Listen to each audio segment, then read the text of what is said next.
was about 2003, 2004 that I got to learn that there was a feminist play called Vagina Monologues. This play was brought by women leaders, including the Honorable Miriam Matembe. Now, she and I bitterly clashed over that. We actually had a debate on KFM radio. But I found that many of the women leaders, I think at that time it was Professor Sylvia Tamale, at that time it was Honorable Miriam Matembe, and most of the women activists, I think Achiro and others, they came up and supported this play. I was personally shocked about the name of the play. And some of you actually recall my debate not too long ago on NBS television with Simon Peter Njala and Honorable Miriam Matembe on this very subject. Matembe, along with a group of other feminists, brought this play called the Vagina Monologues. Listen to me. Where was the church? Matembe, I was there. How come today we have 60%, 65% cohabitation? Please listen. Where are you? We have been fighting. Unfortunately, Matembe is of this world. Unfortunately, they have not joined us. Imagine, no, listen to this. You have Where was the church when marriages, when immorality got to this extent? I told my sister, you cannot allow a play called Vagina Monologue to come here. She told us, this play is for the adults. Did it contribute to... It was my first encounter learning the public use of women's private parts in civil debate. But it was brought up and it's become a huge play all over the world. It's a play written by Eve Ensler. I personally detest it. But it's a big issue amongst the women's movement.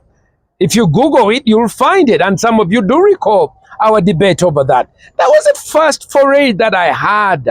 Uganda began to have discussion of the use of more private word description of private sexual parts that are often kept away from public eye being used in the civic space. Since then, I've had a chance to reflect over the use of sometimes insults in civic debate.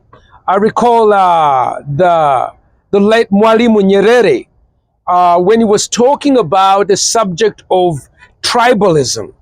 He was very unhappy about it because as he was exploring the issue of tribalism between Uganda, Kenya, Rwanda, Burundi, and Tanzania, he was absolutely opposed to separating people on the basis of tribes.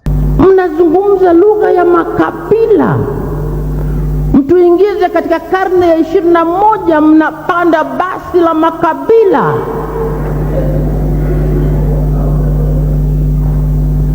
Lakini tumeanza kuzungumza ukabila. Tunataka mtuchagulie mtu ambaye anajua kwamba huko ni upumbavu na ni hatari huko.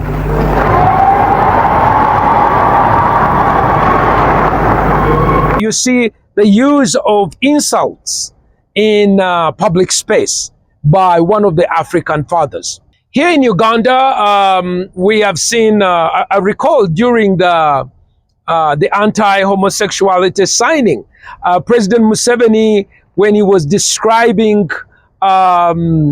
these Europeans, and how they when you tell them we don't want homosexuality, they cannot understand politeness. They cannot understand that somebody is keeping quiet but he's not happy with me. No, until you tell him that you go and eat your mother's something. That's when you... I normally say pigs. I want nguruwe too. And don't say I'm the one who said it is Jesus. The reverend is there.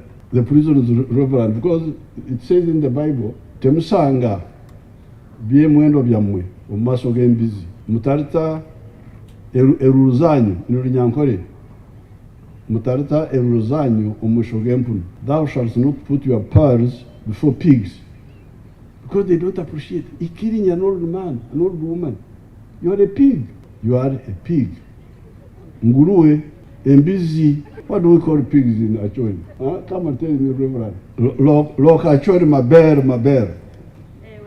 Mabe. Opego. Pig is called opego. Opeko. Opego. Opego, these are opegos. Last time when I was looking for votes, people were telling me pay school fees. You don't come for burials. I said I'm not an undertaker. You don't come for weddings. I said, who said I'm the best man to everybody? I said we shall not vote for you. I said you can go to hell and stay there. So there is a historical precedence that we have seen over the period of time in the use of insults, in the use of colorful words. Do I support it? I don't. I absolutely don't. I don't like to use those insults.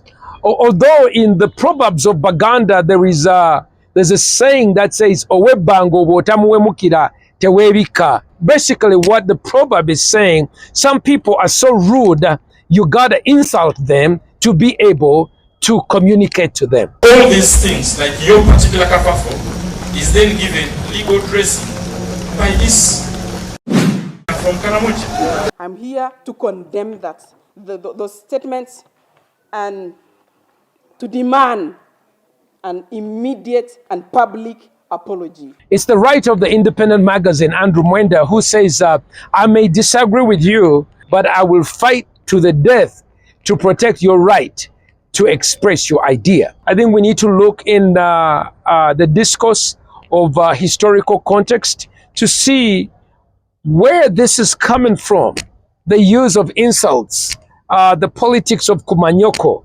And then we need to make a decision. Is that where we want to go forward, or do we want to bring reforms as a country? But I think isolating an incident without seeing the context does not help us in social progress of our social discourse.